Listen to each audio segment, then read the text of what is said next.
அன்பர்களே, பொதுவாக இந்த மீன ராசி குரு உச்சம் பெற்று இவர் பார்க்கிறாங்க. ஏன்னா வக்ர நிலையில் அடைந்து விட்டார். மீன ராசியில் சனி பகவான் வக்ர நிலையில் அடைந்து விட்டார். குருவும் உச்சம் பெற்று இருக்கிறார். நான் சொன்னது போல குருவும் உச்சம் பெற்று இருக்கிறார். இதனால்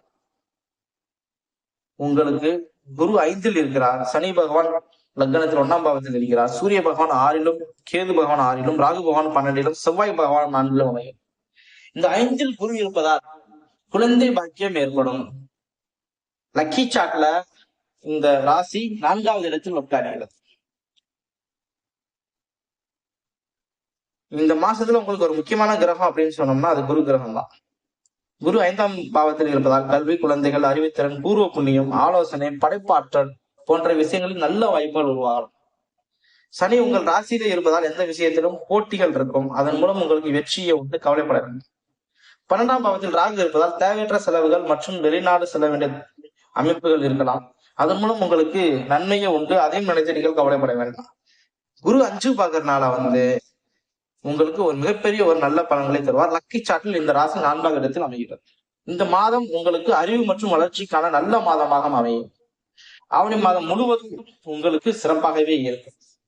அதிர்ஷ்டங்களை பொறுத்த வரைக்கும் 3, 9, அதிர்ஷ்ட நிறம் மஞ்சள் சிவப்பு, அதிர்ஷ்ட திசை வடகிழக்கு.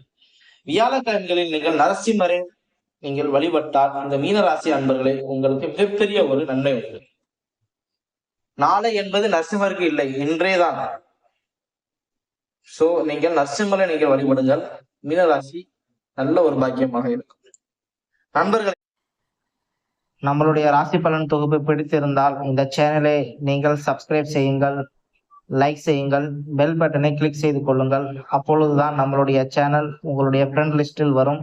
நம்ம போடுகின்ற வீடியோவும் உங்களுக்கு தொடர்ந்து கிடைக்கப்பெறும்.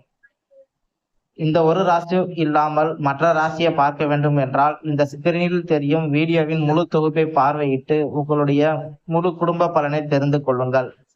நன்றி, வணக்கம். அனைவரும் வாழ்க, நாமும் வாழ்க.